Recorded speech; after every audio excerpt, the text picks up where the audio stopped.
Hello students, good evening to all of you. और network issue की वजह से क्लास नहीं हो पाई, तो हम चाहते नहीं हैं कि आपका समय बर्बाद हो और हमारा भी, क्योंकि हम एक टारगेट लेके चलें कि इतने दिनों में कंप्लीट कर देना है। इस वीडियो आप देख लीजिए, ठीक, देख के कमेंट कीजिएगा कैसा लगा आपको वीडियो। चलिए तो हम स्टार्ट करते हैं। हमने यहाँ तक कर लिया था मल्टीपर्पज़ प्रोजेक्ट, बहुउद्देशीय परियोजनाएं। तो अगर आपसे कोई पूछे, ये आपके एग्जाम मैथ के एग्जाम कई बार पूछा है ये क्वेश्चन कि बहुउद्देशीय परियोजनाओं से क्या आशय है, ठीक है। तो बस आप इतना लिख दीजिएगा कि वैसी योजनाएं जिनको जो है बहुत सारे उद्देश्यों की पूर्ति के लिए बनाया जाता है। ऐसी योजनाएं जिनका निर्माण जो है बहुत सारे उद्देश्यों की पूर्ति हेतु किया जाता है। जैसे कि बांध का निर्माण, बांध का जब निर्माण होता है तो उससे बहुत सारे उद्देश्यों की पूर्ति है। जैसे एक तो आपको जो है पानी, जो बाढ़ की समस्या है वो नहीं आती है। दूसरा, जिन क्षेत्रों में पानी की जो कमी थी वो वहाँ पे सप्लाई किया जा सकता है, पानी की जो आवश्यकता है उसको पूर्ति की जा सकती है। तीसरा, वहाँ से बिजली उत्पादन किया जा सकता है। और भी कई सारी उद्देश्यों की पूर्ति के लिए बहुउद्देशीय परियोजनाएं बनाई जाती है। इसलिए जब भारत आज़ाद हुआ था 1947 में, तो जो भारत के जो प्रथम प्रधानमंत्री थे पंडित जवाहरलाल नेहरू, उन्होंने सबसे पहला काम किया कि बहुत सारे बहुउद्देशीय परियोजनाओं को बनाया। क्योंकि उस समय हमारे पास फाइनेंशियल कंडीशन हमारी इतनी अच्छी नहीं थी कि सिर्फ एक उद्देश्यों की पूर्ति के लिए कोई एक परियोजना बनाए। तो इसीलिए उन्होंने थोड़ा चालाकी किया कि ऐसी परियोजनाओं को बनाए जिससे बहुत सारे उद्देश्यों की पूर्ति की जा सके। तो चलिए पढ़ते हैं, देखते हैं आपके 10th के लेवल में क्या क्या है। वो तो मैंने बहुत बड़ी बड़ी चीज़ें बता दी आपको, बट स्टिल पढ़ते हैं। नदियों पर बांध बनाकर एक बार में अनेक उद्देश्यों को प्राप्त करने के लिए प्रयत्न किया जाता है। तो एक बहुउद्देशीय परियोजना में क्या किया जाता है, नदी पे बांध बनाया जाता है और एक बार में अनेक उद्देश्यों को प्राप्त करने का प्रयत्न, कोशिश की जाती है। देखिए बांध से क्या होता है, देखिए ये बांध है, बांध बना हुआ, आपने कहीं ना कहीं देखा होगा। बहते जल को रोकने की, एक तो हो गया बहते जल को रोक सकते हैं। फिर दिशा या बहाव कम करने के लिए, दिशा या फिर बहाव उसका जो है कम किया जा सकता है। इससे कम की खड़ी की गई बांध और जो आमतौर पर जलाशय, झील अथवा जल भरण बनाती है। तो जब हम उसको रोक देते हैं तो वहाँ पे जो जल इकट्ठा होता है वो जलाशय का निर्माण करता है, आप देख सकते हैं नीचे, या फिर एक जल क्षेत्र का निर्माण हो जाता है, झील का निर्माण हो जाता है। तो देखिए क्या क्या बांधों से क्या क्या लाभ हो सकते हैं, कौन कौन सी। तो पहला तो सिंचाई, आसपास के क्षेत्रों की सिंचाई की जा सकती है। दूसरा, विद्युत का उत्पादन किया जा सकता है, ठीक है। तीसरा, घरेलू तथा औद्योगिक आवश्यकता है तो जल की आपूर्ति, मतलब जल की जहाँ भी ज़रूरत है वहाँ पे आपूर्ति की जा सकती है, क्योंकि पर्याप्त जल होगा। जब एक बार बांध का निर्माण हो जाएगा तो उसके आसपास जो है पर्याप्त जल इकट्ठे हो जाएंगे, ठीक है। अगला है बाढ़ नियंत्रण। बाढ़ जो आसपास के मान लो पहले नदी ऐसे बहती थी, हमने यहाँ पे बांध बना दिया तो आसपास क्षेत्रों में जो बाढ़ आती होगी उसकी समस्या से भी जो है निजात मिल जाएगा। तीसरा है मनोरंजन तथा पर्यटन स्थल, और ऐसे स्थानों पे लोग घूमने जाना पसंद करते हैं, मनोरंजन की चीज़ें करते हैं, ठीक है। तो ये भी फायदा है। और लास्ट है मत्स्य पालन, वहाँ पे जो है कि बड़ी संख्या में मछलियों का पालन किया जा सकता है, ठीक है। तो ये सारी सिर्फ एक बांध बनने से इतनी सारी जो है आवश्यकताएं, जो हमारी नीड जो है फुलफिल हो रही है। तो मतलब बहुत सारी उद्देश्यों की पूर्ति हो रही है, इसीलिए इसको बहुउद्देशीय परियोजना बोलते हैं। समझ में है? चलिए अब देखिए बांधों को अब बहुउद्देशीय परियोजना क्यों कहा जाता है। हाँ चलिए, तो यही क्वेश्चन पूछा हुआ है आपके एग्जाम में, देख लेते हैं हम।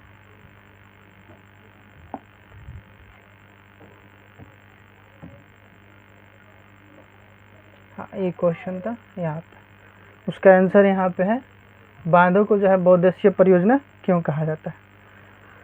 बांध से एकत्र जल का उपयोग एक दूसरे पर निर्भर है। मतलब बांध से जो जल एकत्र होता है वो एक दूसरे पे क्या है, निर्भर है, उसका उपयोग।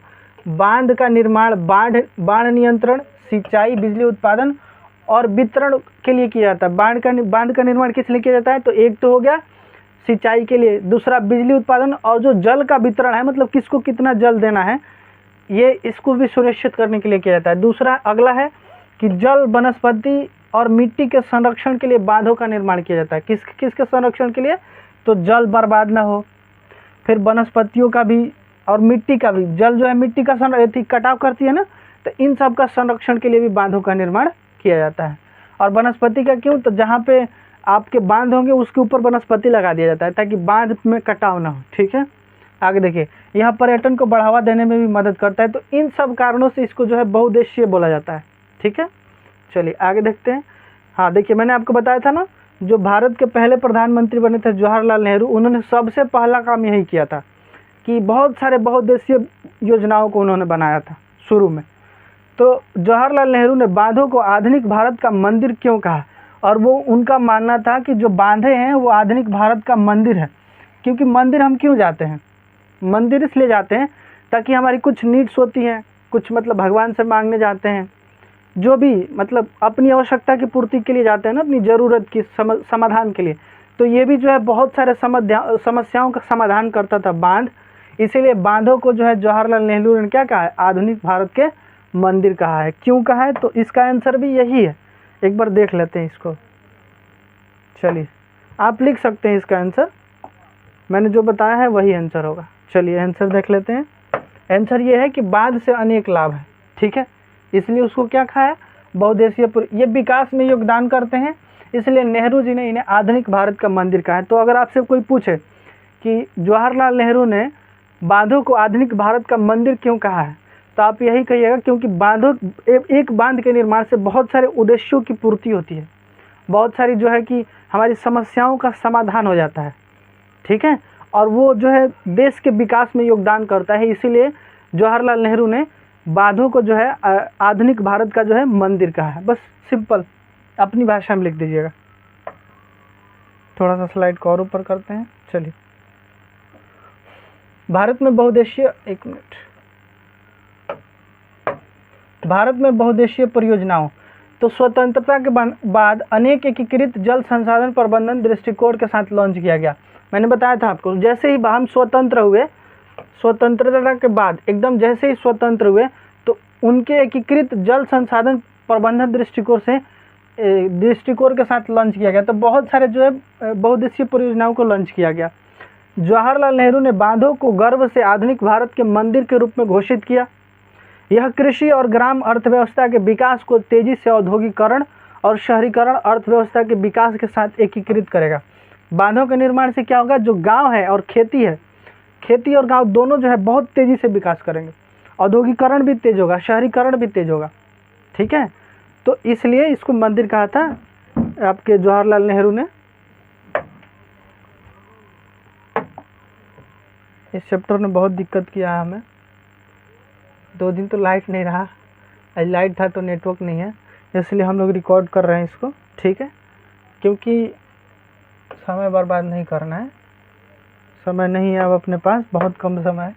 देखिए, बहुउद्देशीय नदी घाटी परियोजना ये क्या होती है, इनके बारे में थोड़ा सा और डिटेल कर लेते हैं। वही चीज़ें होगी, नदी पर बांध बनाकर इससे अनेक प्रकार के उद्देश्यों को पूरा करना बहुउद्देशीय नदी घाटी परियोजना कहलाता है।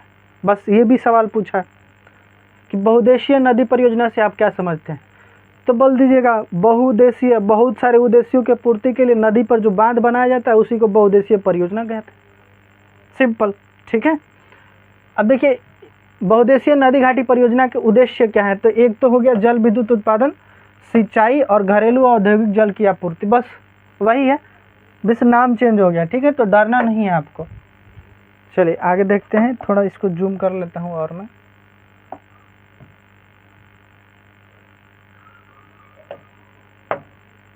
बहुउद्देशीय नदी परियोजना की आलोचना क्यों की जाती है, कमेंट थी, क्या बोलेंगे, कमेंट ही बोलेंगे, आलोचना क्यों की जाती है। देखिए, नदी के प्राकृतिक प्रवाह को प्रभावित करते हैं और जलाशय के अत्यधिक अवसादन एकत्र हो जाता है। क्या होता है, तो इसमें कुछ जैसे हर चीज़ के कुछ साइड इफेक्ट है। मान लो नदी प्राकृतिक रूप से किसी क्षेत्र से बह रही थी, हमने क्या किया, बांध बना के उसका मोड़ थी जो है उसकी दिशा चेंज कर दी। क्या कर दिया, उसका प्रवाह को प्रभावित किया, दिशा चेंज कर दिया। और एक जलाशय हम, और जहाँ पे बांध बनेगा, जैसे मान लीजिए ये कोई ऐसे नदी बह रही थी, यहाँ पे हमने बांध बना दिया।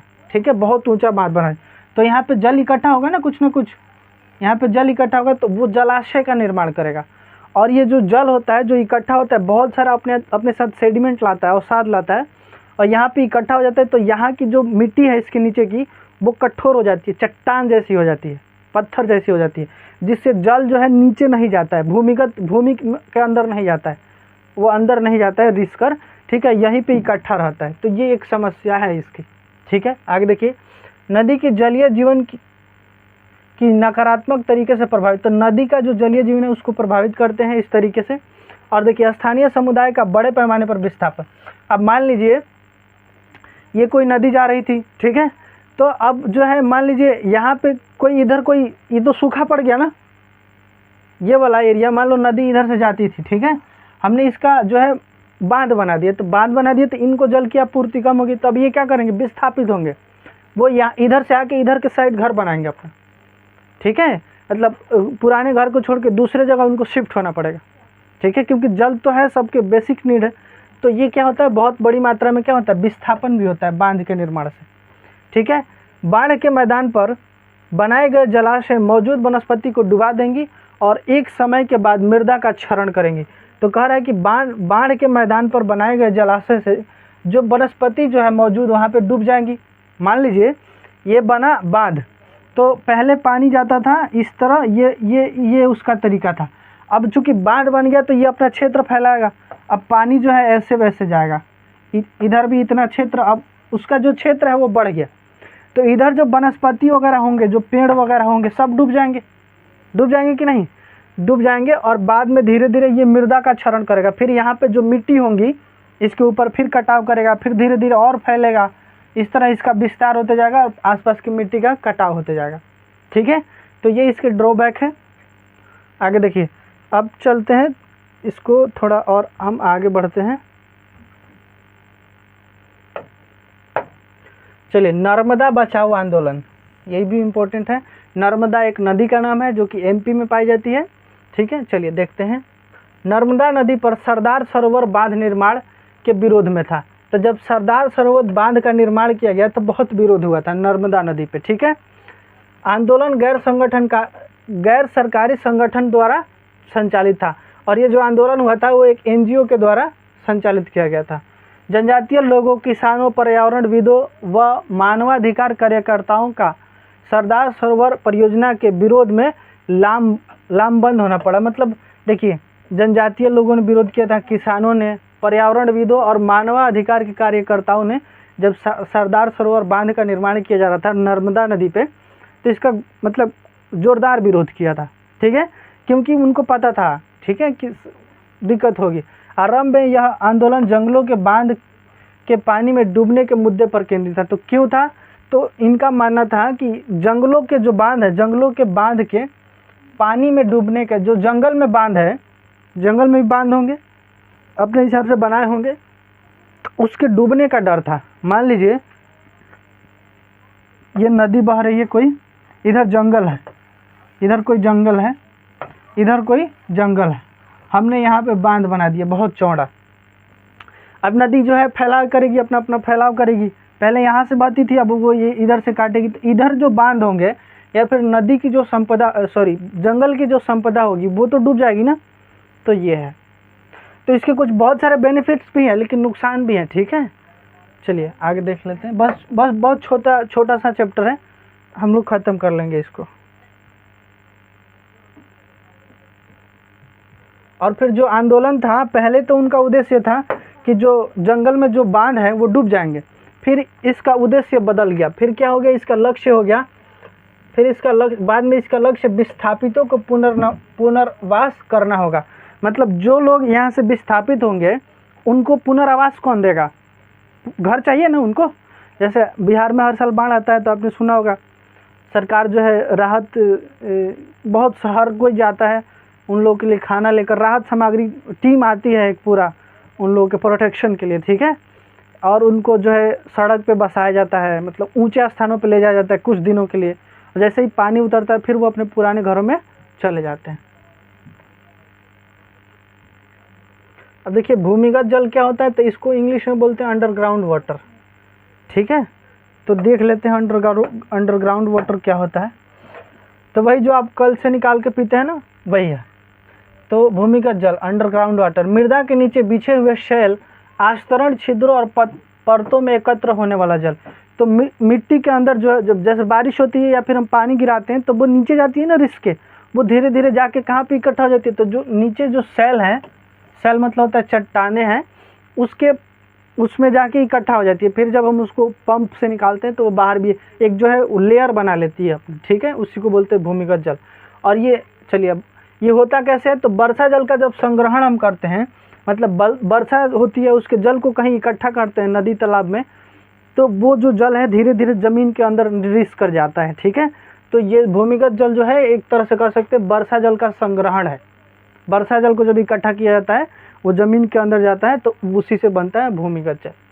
तो देखिए वर्षा जल संग्रहण क्या है, तो यह एक तकनीक जिसमें वर्षा जल को खाली स्थानों, घरों या टैंक में बेकार पड़े कुएं में भरा जाता है, बाद में इसका प्रयोग किया जाता है। तो वर्षा जल संग्रहण क्या है, यह एक तकनीक है जिसमें किया जाता है, क्या किया जाता है कि जो वर्षा का जल है, रेन वाटर है, उसको जहाँ पे भी खाली स्थान है वहाँ पे या फिर घरों में, टैंक में या फिर बेकार पड़े कुओं में भर दिया जाता है, फिर बाद में उसका इस्तेमाल किया जाता है, ठीक है। अपने यहाँ तो नहीं करता है लोग, लेकिन जहाँ पे पानी की किल्लत है, पानी की बहुत ज़्यादा मारामारी है, पानी की कमी है, वहाँ पे इस तरह के जो है ऑप्शंस वहाँ पे मतलब इस तरह के उपाय किए जाते हैं। पर्वतीय क्षेत्रों में गुल तथा कुल जैसी वाहिकाओं से नदी की धारा का रास्ता बदलकर खेतों की सिंचाई की जाती है। तो पर्वतीय क्षेत्रों में क्या बनाया जाता है, गुल या कुल। इससे क्या होता है, मतलब गुल या कुल मतलब देखिए जैसे ये कोई नदी बह रही है तो इधर पर्वतीय क्षेत्र है, ये पूरा पर्वतीय क्षेत्र है, इधर मान लो कहीं खेती करना है या फिर हाँ खेती करना है, खेती की सिंचाई करनी है, तो क्या करते हैं इसमें से छोटे छोटे नाले बना देते हैं और अपने खेतों में लेके जाते हैं नालों को, इसी को गुल या कुल बोलते हैं। आपने अपने यहाँ बोलता है लो नाली बोलता है लो अपने यहाँ। तो नाली, छोटी छोटी नाली बनाई जाती है, सभी लोग अब नदी से, बड़ी नदी से, मुख्य नदी से ऐसी छोटी छोटी नालियाँ बना लेते हैं अपनी आवश्यकता अनुसार और इसी से जो है खेतों की सिंचाई करते हैं, इसी को गुल या कुल बोलते हैं। ये कहाँ होता है, तो पर्वतीय क्षेत्रों में, ठीक है। राजस्थान में पीने के जल एकत्रित करने के लिए छत वर्षा जल संग्रहण आम तकनीक है। तो राजस्थान में क्या किया जाता है, चूँकि वहाँ पे पानी की बहुत ज़्यादा कमी है तो वहाँ पे छत वर्षा जल संग्रहण किया जाता है। छत वर्षा जल संग्रहण मतलब आप जब राजस्थान में कभी जाइएगा तो वहाँ पे उनके छत जो होते हैं, जैसे ये घर हो गया, ये छत हो गया, तो ऊपर जो है ऐसे बना होता है, मतलब उनका छत पूरा घिरा हुआ होता है और ये पानी को स्टोर कर लेता है। या तो वो छत पे ही टंकी लगा देते हैं एक, या फिर जो है छत का पानी जो है एक पाइप से नीचे गिरता है और यहाँ पे नीचे जो है टंकी होता है, टंकी जैसा होता है, उसी में पानी जाता है। मतलब वर्षा जल को वो इकट्ठा करते हैं, हर घर में ऐसा होता है, ठीक है। वर्षा जल को जो है, वर्षा जल को वेस्ट नहीं होने देते हैं, वो इकट्ठा करते हैं, ठीक है। एक मिनट, हाँ, तो वर्षा जल को क्या करते हैं, वो इकट्ठा करते हैं, एक जगह पे इकट्ठा करते हैं, वेस्ट नहीं होने देते। तो इसी को बोला जाता है वहाँ पे वर्षा जल, छत वर्षा जल संग्रहण। चलिए थोड़ा सा और है, ये देखिए ये कुआं है, आप देख सकते हैं। तो वर्षा जल के संचय की विधियाँ है, मतलब देखो आप देखो इधर से नाला आ रहा है और इधर से भी नाला आ रहा है, मतलब ये देख के लग रहा है कि पूरे गांव का पानी यहाँ पे इकट्ठा किया जाता है ताकि ज़रूरत के, वेस्ट हो जाता है ना। ऐसे मान लो जैसे बारिश हुई, बारिश का पानी नालों से बहते हुए, खेतों खलिहानों से बहते हुए नदी में गया, फिर नदी से बड़े सागर में चला गया। आप जानते हैं सागर में जो पानी चला जाएगा वो वेस्ट हो जाता है, वहाँ पे जाकर सलाइन लौड़िया जल बन जाता है जिसको हम यूज नहीं कर सकते। तो इसीलिए बेहतर यही होगा कि अपने आसपास ही पानी को इकट्ठा कर लें। और आजकल तो बिहार गवर्नमेंट जो है आप अगर तालाब खुदवाना चाहते हैं तो आपको जो है पैसे देती है, ठीक है, ताकि जो है जल की समस्या, आने वाली जो जल की समस्या उसको बचाया जा सके। अब बंद कर दें, थोड़ा सा हो रहा है, 5 मिनट में हो जाएगा। चलिए फटाफट कर लेते हैं। वर्षा जल संचय की विधियाँ, क्या क्या विधियाँ हैं वर्षा जल को संचय करने की। संचय मतलब होता है इकट्ठा, ठीक है, कलेक्ट करने की क्या क्या विधि है। तो पहला है, पहाड़ी क्षेत्रों में लोगों ने कृषि के लिए गुल या कुल जैसी वाहिकाएं बनाई है, ठीक है। लोगों ने पश्चिमी हिमालय में गुल और कुल जैसी वाहिकाएं बनाई है, हमने पहले ही आपको बता दिया था। दूसरा, पश्चिम बंगाल में बाढ़ के दौरान जल वाहिकाएं बनाते हैं। तो पश्चिम बंगाल में जाइएगा तो हर साल बाढ़ आता है, ठीक है, लेकिन बाढ़ किसी खास क्षेत्र में आता है, हर जगह नहीं आता है। तो वो क्या करते हैं, जल का डिस्ट्रीब्यूशन कर देते हैं ताकि बाढ़ जो है ज़्यादा हिंसक ना हो, ज़्यादा हिंसक ना हो।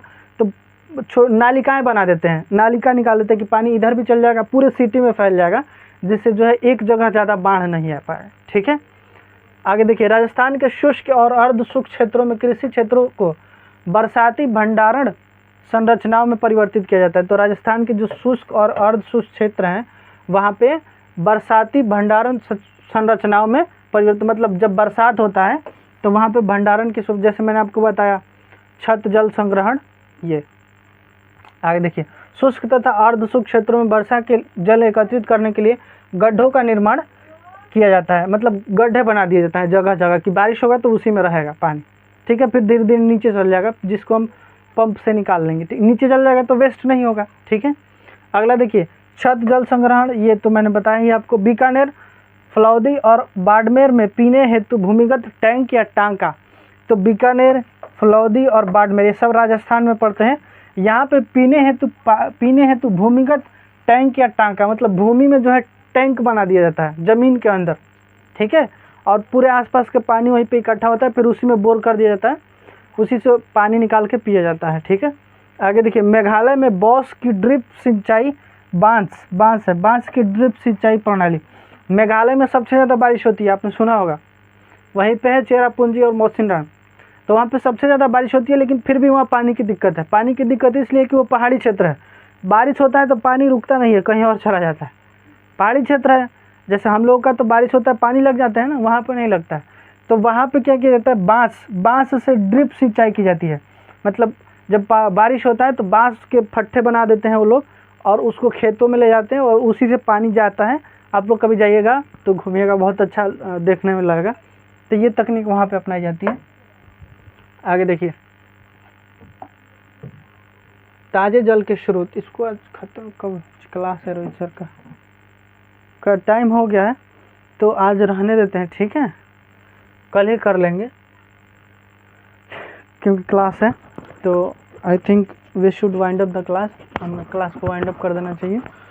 और कल आप लोग आइएगा। आज तो नेटवर्क इशू था, लेकिन कल कोई इशू नहीं होगा। आई होप कि कल कोई इशू ना हो, तो फिर कल हम लोग पढ़ेंगे। ठीक है, थैंक यू वेरी मच।